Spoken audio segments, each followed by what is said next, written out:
Hello and welcome back for another Torah Tuesday. This week is a big week for biblical scholars and theologians. I'll be spending the week in San Antonio, Texas for the meetings of the Evangelical Theological Society, the Institute for Biblical Research, and the Society of Biblical Literature. We have 7 days in a row packed with paper presentations, meals, seminars, panel discussions, meeting up with friends. It will be a great time of continuing education, of networking, of meeting with publishers, of book shopping. It's always the highlight of the academic year for me. I'll be presenting a paper this year at ETS, and it will be my last annual meeting as the program chair for the Institute for Biblical Research. So I hope you have a great week. That's what I will be up to. But today, for our Torah Tuesday study, we're in Exodus chapter 13, verses 3 through 10. So I'm going to begin by reading from my own translation of the Hebrew. Moses said to the people, "Remember this day that you went out from Egypt, from the house of servitude. For by a strong hand Yahweh brought you out from it. So what is leavened may not be eaten. Today you are leaving in the month of Aviv, when Yahweh brings you to the land of the Canaanite, Hittite, Amorite, Hivite, and Jebusite, which he swore to your ancestors to give you, a land gushing with milk and fruit syrup, then serve this service in this month. 7 days you shall eat flatbread, and on the 7th day is a feast to Yahweh. Flatbread shall be eaten for 7 days, and nothing leavened shall be seen belonging to you. No leaven shall be seen belonging to you in your whole territory. You shall declare to your child on that day, 'This is because of what Yahweh did for me when I left Egypt.' It will be a sign for you on your hand and a memorial between your eyes, so that the instruction of Yahweh will be in your mouth. For with a firm hand Yahweh has brought you out of Egypt, so you must keep this statute at its appointed time, year after year." All right, if you didn't watch last week's video, you're going to want to do that so that you can see how verses 3 through 10 fit in with the literary structure of this whole section. These are the instructions for the Feast of Flatbread and for the remembering of what God did when he brought them out of Egypt. To remember is the command, but it's not just cognitive, it's not just think about, but it's expressed in action, and here the action is ritual observance. Similarly, when God says that he remembered Noah back in Genesis, in the middle of the flood, when it says he remembered Noah, it's not that he's now thinking about Noah and forgot to do so up until that point, but to remember is to take action. And here the action that will cultivate memory is a ritual meal. Those of us in the United States are getting ready to celebrate Thanksgiving, and Thanksgiving is a ritual meal in the sense that it's an annual observance, an annual reminder to thank God for all of the bounty that he has given us. And that by setting aside a day every year to do that, where we cancel work and stay home and gather with family, maybe friends, and eat a big meal together and say what we're thankful for, it keeps alive the recognition that what I have does not come from me, it comes as a gift from the hand of God. And in a similar way, the Israelites are supposed to ritually observe the Feast of Flatbread every year so that they don't forget where they came from and how God set them free. It's very interesting that this passage begins by talking about their house of servitude in Egypt. The word for service or servitude is avadim, which is the plural form of the word we see again in verse 6, avodah. In verse 5, it says, "Serve this service in this month," which is a reference to the feast that they're going to have. So they've gone from serving Pharaoh, doing under the conditions of servitude, they have had to work for Pharaoh, and now their service is to have a dinner party with their family. Isn't that a contrast? The festival that they're supposed to celebrate should take place in the month of Aviv.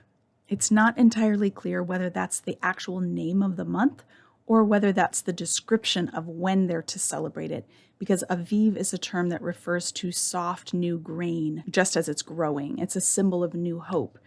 It strikes me that in this case, if they're leaving Egypt in the month of Aviv, where the grain is still soft and not ready to be harvested, that they're leaving behind all the hope that they would have placed in Egypt.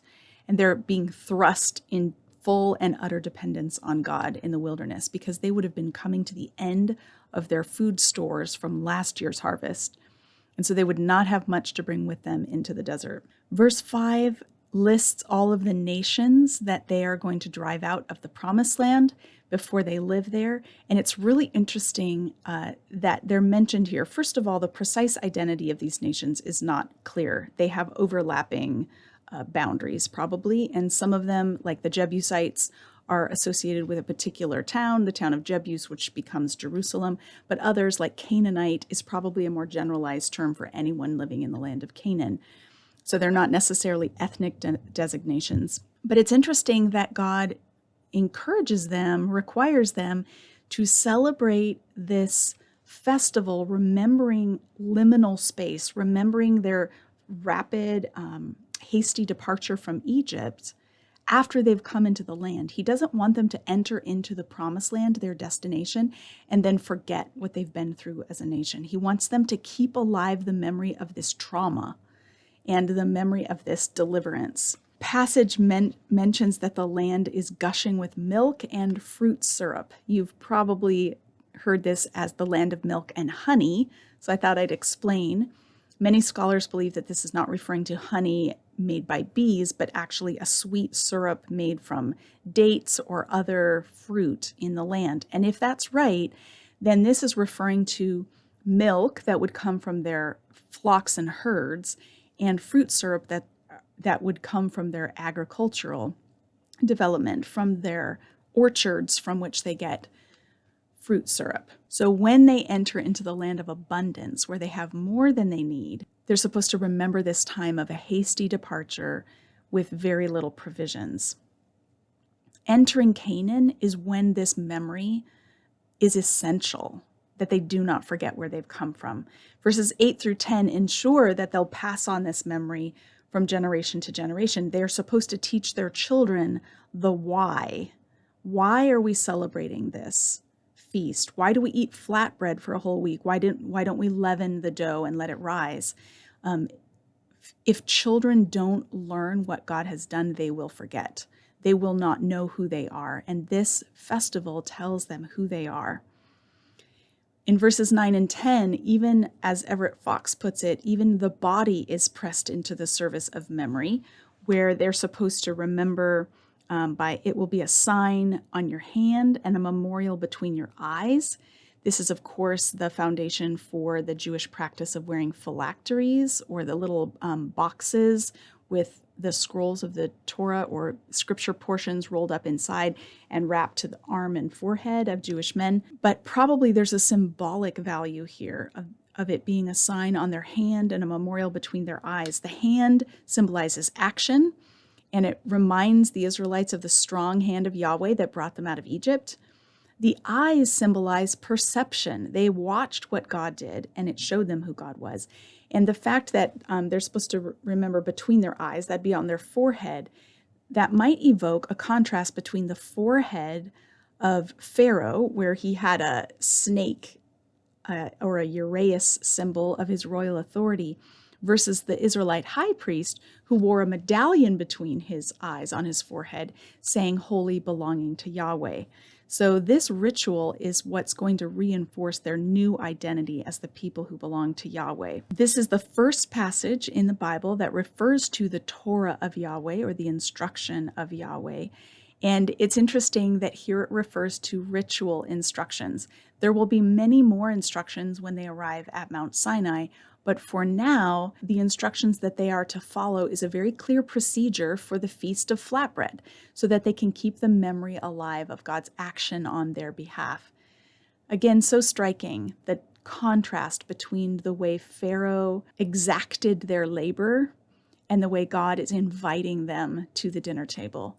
and providing them, promising to provide for them the way he has for generation after generation. So this is a beautiful passage that reminds families to celebrate together and keep remembering what God has done. And I would encourage you next week, if you're in the US and celebrating Thanksgiving, or even if you're not, wherever you are, to take some time with your family and reflect on what God has done and the ways that he has worked to bring deliverance for you, and the history that you are part of. Even this history of bringing God's people out of Egypt is part of your story.